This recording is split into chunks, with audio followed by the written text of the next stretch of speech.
Mesdames et messieurs, il est temps de vous informer. Bienvenue à cette grande édition du journal.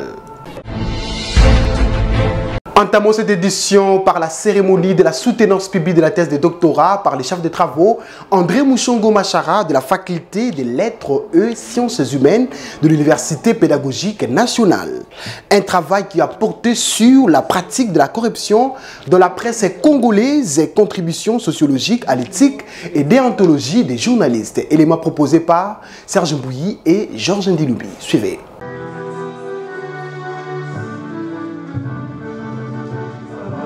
C'est fait, le chef des travaux, André Mouchongo Machara, a publiquement soutenu sa thèse de doctorat à l'Université pédagogique nationale. Pratique de corruption dans la presse congolaise, contribution sociologique à l'éthique et la déontologie des journalistes. C'est l'intitulé de cette thèse qui avait comme promoteur le professeur Achille Bunjoko. Devant un jury mixte composé d'éminents professeurs venus de l'Université de Kinshasa, de l'Université des sciences de l'information et de la communication et de l'Université pédagogique nationale, l'impétrant a expliqué la quintessence de sa dissertation doctorale. La présente étude part du constat que la situation sociale dans la presse dans laquelle se trouve le professionnel de médias renforce les risques pour eux de succomber à la corruption. Elle peut être passive ou active. En effet, la corporation des journalistes regroupe des professionnels qui, tout en travaillant dans une rédaction, présentent ou prestent comme attachés de presse ou conseillers en communication dans des cabinets politiques ou dans les directions des entreprises privées ou parapubliques. Compte tenu de ces préceptes, la présente étude poursuit l'objectif global de comprendre les éléments qui fondent la pratique de la corruption dans la presse congolaise. L'influence de l'argent a un impact négatif sur la production de contenus médiatiques, dès lors que la source impose les conditions de leur traitement et de leur diffusion.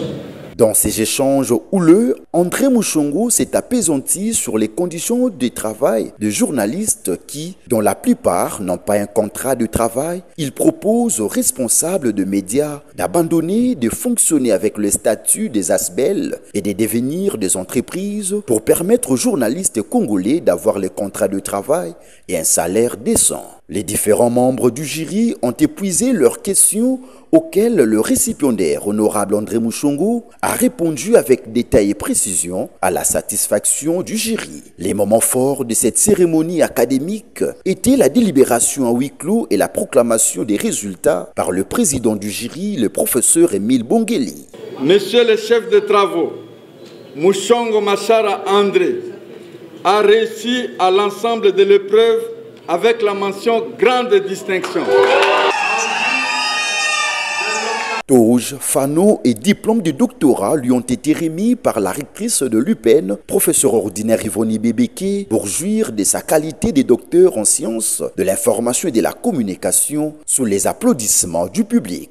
Très ému, le nouveau docteur à thèse est revenu sur l'économie de sa dissertation doctorale, en rappelant que la problématique de la corruption dans la presse congolaise est évoquée sur le plan sociologique et non sur le plan du droit. Quand un journaliste étouffe une information au profit d'un don, il ne respecte pas le droit, l'éthique et la déontologie de la presse. Dans sa casquette de député national, le docteur André Mouchongo compte proposer une loi afin de mettre en place l'ordre national des journalistes en vue d'une bonne régulation de ces métiers, a-t-il renchéri. Ces journalistes qui nous font un travail énorme, impeccable, qui respectent très bien la mission d'informer, d'instruire et même de divertir, méritent d'être considérés dans le traitement. Et l'État aussi est appelé à travers cette thèse de subventionner le média. Par conséquent, on quittera de la corruption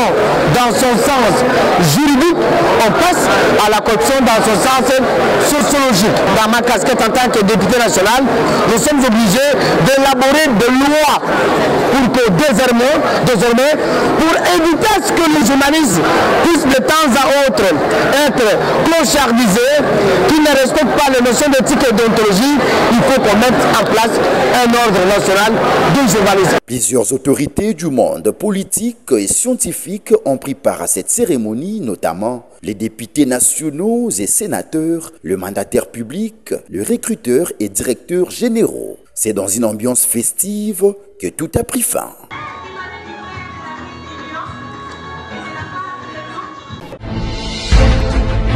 Dans ces mêmes chapitres, d'autres invités, des hautes factures scientifiques, mais aussi quelques personnels de notre rédaction n'ont pas mis leur langue dans les poches. Ces derniers ont félicité et encouragé l'honorable André Mouchongo Machara d'avoir révélé cette épineuse problématique qui ne cesse d'inquiéter les journalistes congolais et qui reste sans réponse satisfaisante. Magloire Landou, Christian Tupamba vous propose le résumé de cet élément. Suivez. Nous, comme Université chrétienne catholique de Ouakam, avons voulu lui rendre un vibrant hommage. Nous avons amené toute une équipe pour le soutenir, pour l'assister, pour lui montrer que notre université est attachée aux valeurs, aux qualités scientifiques, à ce qu'il ne répète pas. Parce qu'en fait, on l'a dit dans les jurys, attaquer un sujet comme celui-là, la corruption, où presque tout le monde peut être dedans, ça relève d'un courage, d'une audace, de quelqu'un qui relève les défis. Et je pense qu'il va défendre valablement ce titre-là. Et même le journal universitaire qu'il porte avec brio doit lui en être, si vous voulez, fier. Voilà, donc c'est un titre amplement mérité. Je suis très content de voir mon ancien chef soutenir sa thèse de doctorat. Vraiment, c'est une fierté. C'est d'ailleurs une ouverture pour nous qui sommes restés d'emboîter les pas pour que nous devenions aussi comme lui. Le journal universitaire est plus qu'honoré aujourd'hui. Devenir député, c'est facile, mais devenir professeur à thèse n'a jamais été chose facile. Nous avons connu M. Mouchongo depuis 2014, que nous cheminons ensemble sur le plan professionnel. C'est un homme courageux qui a toujours encouragé les autres d'aller de l'avant. Aujourd'hui, devenir professeur à thèse, c'est une joie pour nous, les journalistes qui avons connu Mouchongo assistant. Aujourd'hui, docteur à thèse, c'est une fierté. André Mouchongo, c'est vraiment un modèle pour nous, ces journalistes du journal universitaire. Nous avons vu comment il s'est bâti pour aujourd'hui arriver là où il est. Et nous les félicitons par rapport à cette thèse de doctorat qu'il vient de soutenir aujourd'hui. Il nous pousse aussi d'aller de l'avant par rapport au métier que nous sommes en train de pratiquer. Comme on vient de dire, ce n'est pas toute la presse qui est corrompue, c'est seulement question d'éthique de chaque journaliste qui est censé de faire son métier comme il se doit. Au terme de cette cérémonie, quelques députés nationaux venus encourager le leur se sont exprimés en vue de mettre un accent particulier sur la pertinence du travail du nouveau docteur à thèse André Mouchongo Machara. Ils sont au micro de Valangolou, Tonton Biongo et Nisha Kalunga. La question abordée par l'impétrant du jour, en l'occurrence le docteur André Mouchongo Machara, est une question d'actualité, mais une question qui a souvent été évoquée, mais dont on n'est jamais arrivé à trouver une solution. D'autant plus que c'est une question multidimensionnelle, une question transversale, la question de la corruption. La question de la corruption prend en compte le côté éthique et déontologique du journaliste, mais aussi du côté professionnel. Et j'ai été très content parce que l'impétrant l'a abordé sous l'angle sociologique. C'est pourquoi, au lieu de prendre la corruption sous l'angle juridique qui serait amené à une infraction, mais plutôt il a pris ça sur le plan sociologique et sur le plan moral qui amène à une déviance, qui amène à une précarité, qui amène à la pauvreté et qui conduit à ce que le journaliste ne puisse pas faire son travail dans les normes. C'était le lanceur d'alerte. Il a fait voir un peu dans toute sa nudité la situation de la corruption à travers le média, mais aussi c'est une lecture que l'on peut étendre dans d'autres secteurs, à travers l'enseignement, à travers la magistrature, à travers d'autres domaines, pour nous dire prenez conscience, le pays est en dérive sur le plan moral et chacun doit prendre sa responsabilité pour que demain nous puissions bâtir un journalisme professionnellement fort sur le plan éthique. Notre collègue André Mouchongo, qui nous rend fiers d'avoir soutenu avec brio, avec maestria, sa thèse de doctorat sur un thème qui est d'actualité. La corruption, vous l'avez suivi, elle ne concerne pas que la presse, elle concerne aujourd'hui tous les domaines de la vie.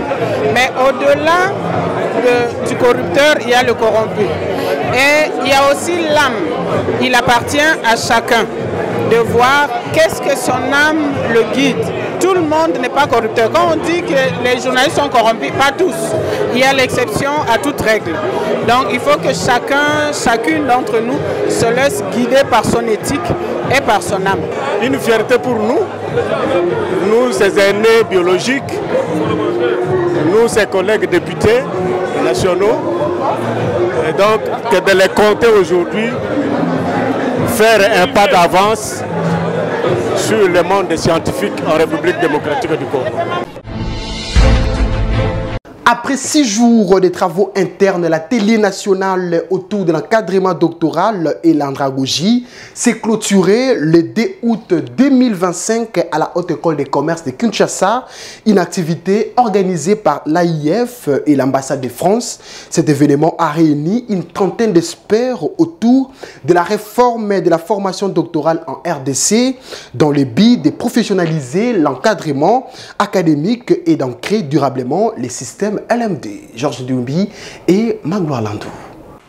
La télé nationale autour de l'encadrement doctoral et l'andragogie s'est officiellement clôturée ce vendredi 2 août 2025 dans l'enceinte de la Haute École des Commerces de Kinshasa. Pendant 6 jours, des enseignants, chercheurs, venus des établissements publics et privés de l'enseignement supérieur et universitaire ont réfléchi en profondeur sur les défis de l'encadrement de doctorants, la pédagogie universitaire et l'accompagnement de formateurs. À la clôture, les directeurs de cabinet adjoints à l'enseignement supérieur et universitaire, représentant la ministre, a salué l'initiative qu'il a qualifiée des piliers essentiels de réforme LMD en cours, notamment dans la structuration des écoles doctorales. Il a promis que les résultats de ces travaux seront intégrés à la feuille de route ministérielle. Je félicite le directeur général de la Haute École de Commerce de Kinshasa avec son équipe pour ce pari gagné pour l'organisation de cette activité avec le concours de nos partenaires l'AIF.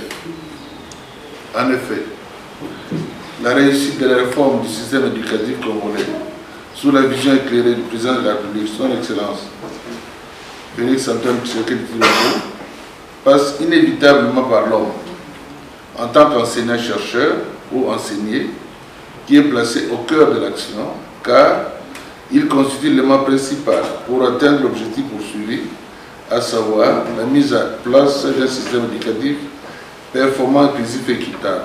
Satisfaction face à la qualité, à la rigueur intellectuelle et à l'engagement dont chacun de vous a fait preuve dans la formation que vous avez bénéficiée. Dans un contexte où les relations entre encadrants et doctorants doivent être repensées avec hauteur et lucidité.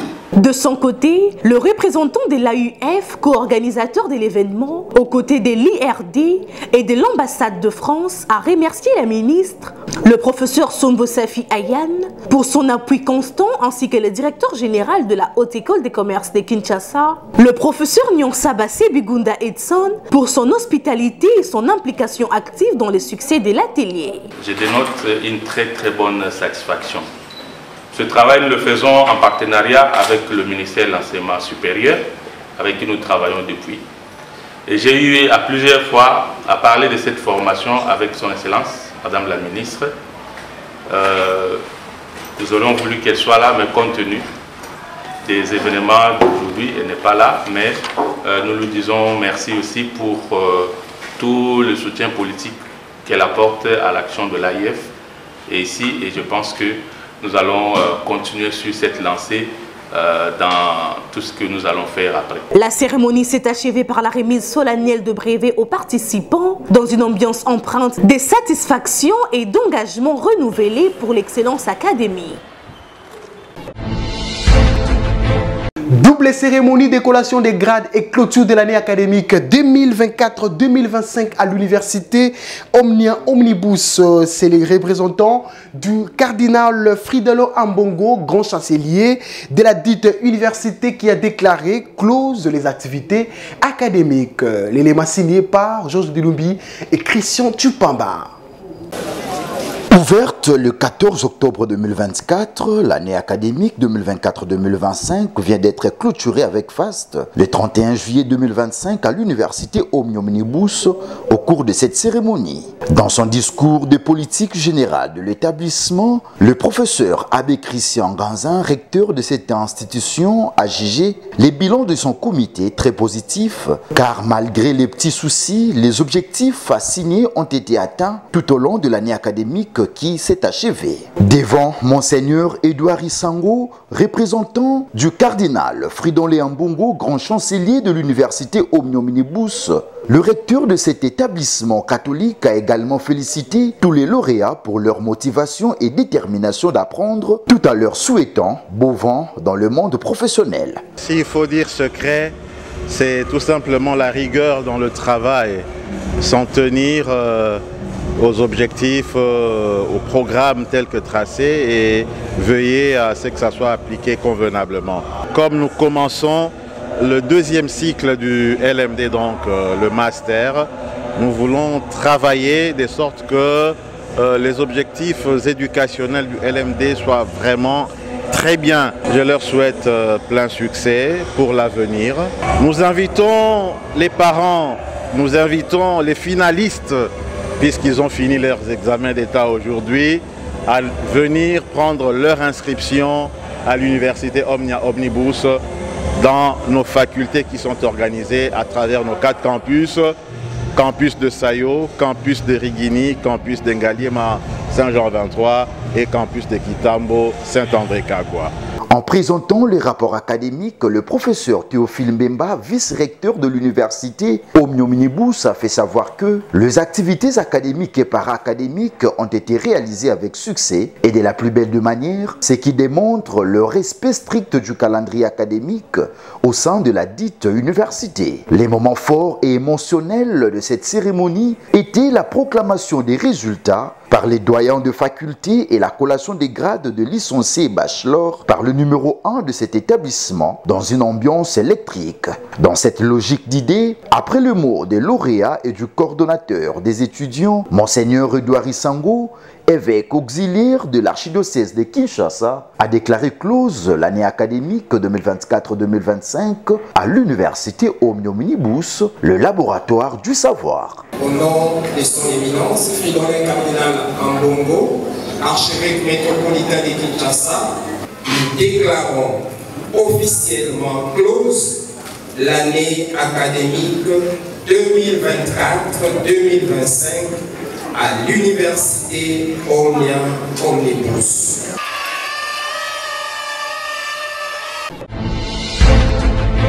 Et parlons toujours de la double cérémonie de collation des grades et clôture de l'année académique 2024-2025 à l'Institut supérieur pédagogique catholique. Au total, 36 finalistes de licence et master ont été conférés les grades académiques par la directrice générale de cet établissement, la révérende sœur Elisabeth Massaou. Martin Tissambou était présent.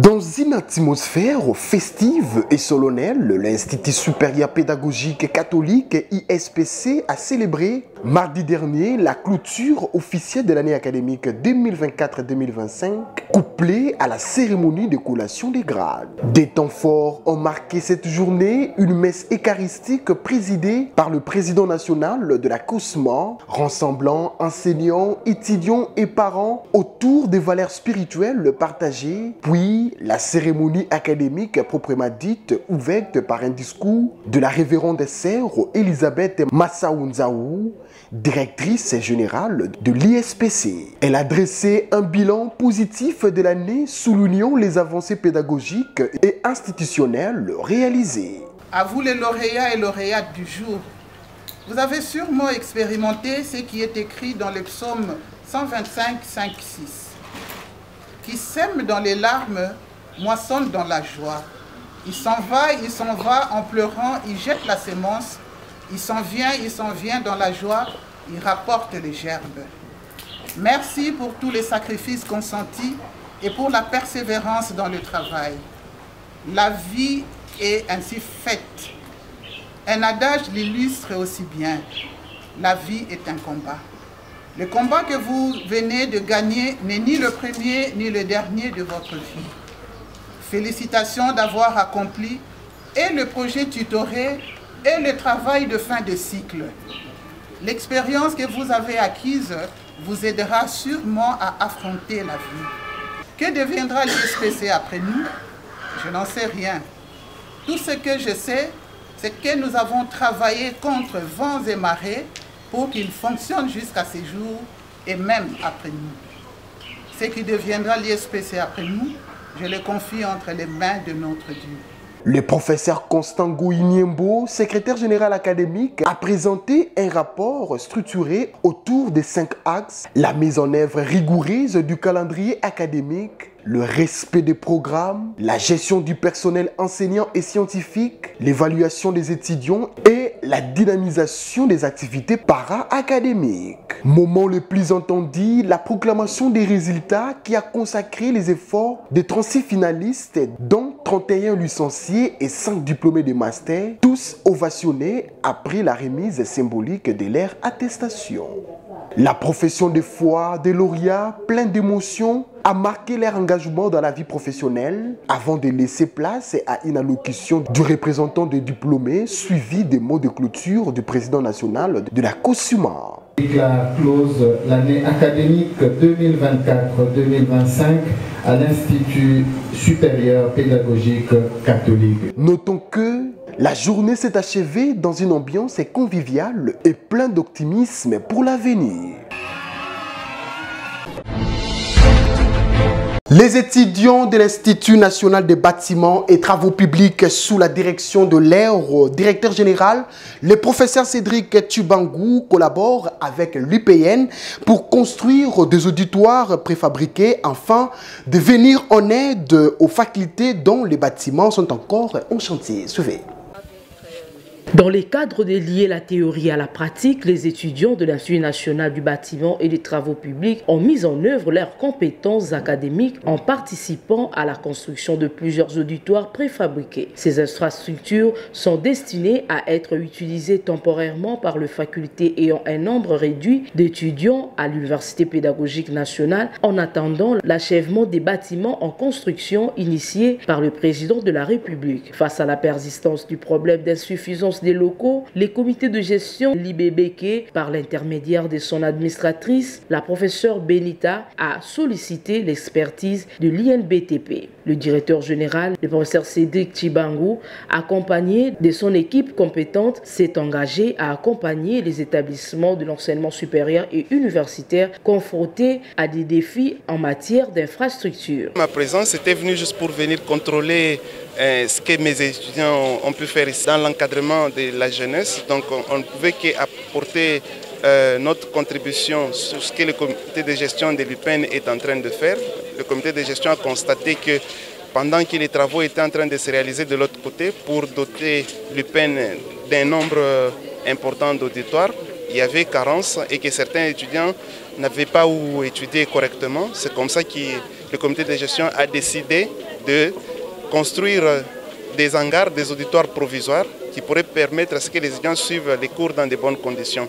Et nous aussi, en tant qu'établissement d'enseignement dans le domaine de la construction, on s'est dit qu'on pouvait accompagner l'UPN dans la réalisation de ces hangars. La fabrication des locaux préfabriqués présente plusieurs avantages notables: rapidité d'exécution, coût réduit, impact environnemental limité et mise en service rapide, pour ne citer que cela. Satisfaits des travaux réalisés, les professionnels du bâtiment et des travaux publics se disent prêts à relever les nouveaux défis. Nous sommes des constructeurs. Et si vous voyez bien derrière moi, à mes côtés, il y a mes jeunes frères qui sont les futurs ingénieurs, bien qu'étant d'être, ils sont déjà des ingénieurs techniciens. Et ici, nous sommes là pour résoudre les problèmes liés aux constructions parce que nous sommes des bâtisseurs ou des constructeurs. Vu l'urgence, on était obligé d'offrir à l'IPEN ces ouvrages dans un bref délai qui était d'une semaine et nous avons analysé s'il faut partir avec le bloc, c'est-à-dire ça va nous prendre autant de mois tant que les étudiants sont en carence des locaux, c'est-à-dire il faut trouver d'abord en premier lieu l'endroit où ils peuvent être gazés afin de résoudre le problème durable. Grâce à leurs caractéristiques, les structures préfabriquées s'imposent comme une solution efficace et durable adaptée à divers contextes, notamment dans le secteur résidentiel, commercial et industriel.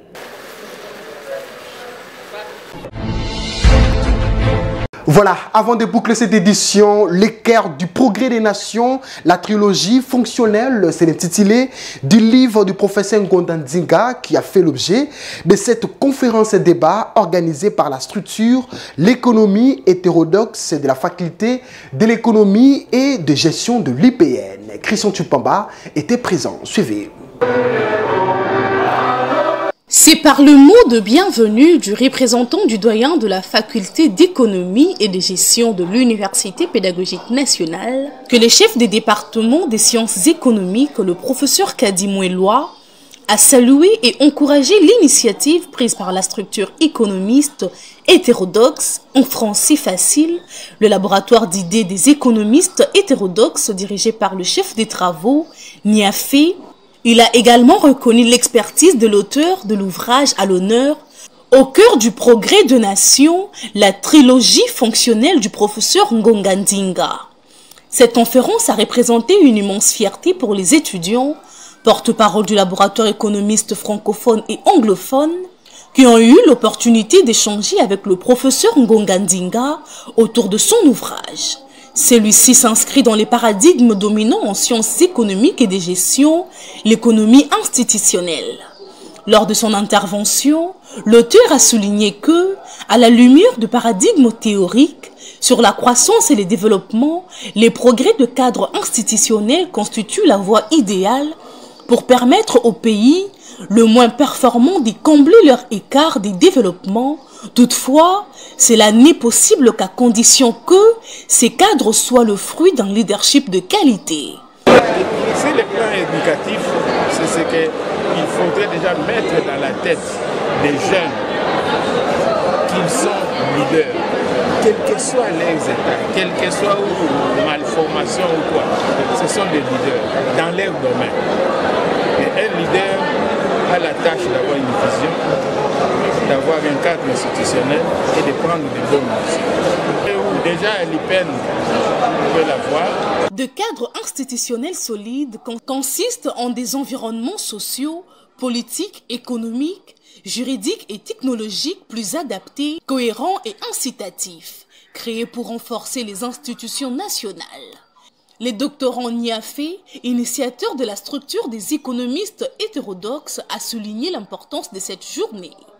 Et les think tanks des économistes hétérodoxes, comme nous l'avions tous suivi dans la salle, c'est un courant de pensée. Bien sûr, nous sommes dans l'hétérodoxie économique qui veut un rassemblement ou un assemblage tout simplement de tous les courants, de toutes les doctrines que nous avions en économie, en commençant par l'économie classique. Signalons que cette conférence s'inscrit dans une dynamique de renforcement des activités scientifiques et para-académiques au sein de l'Université pédagogique nationale.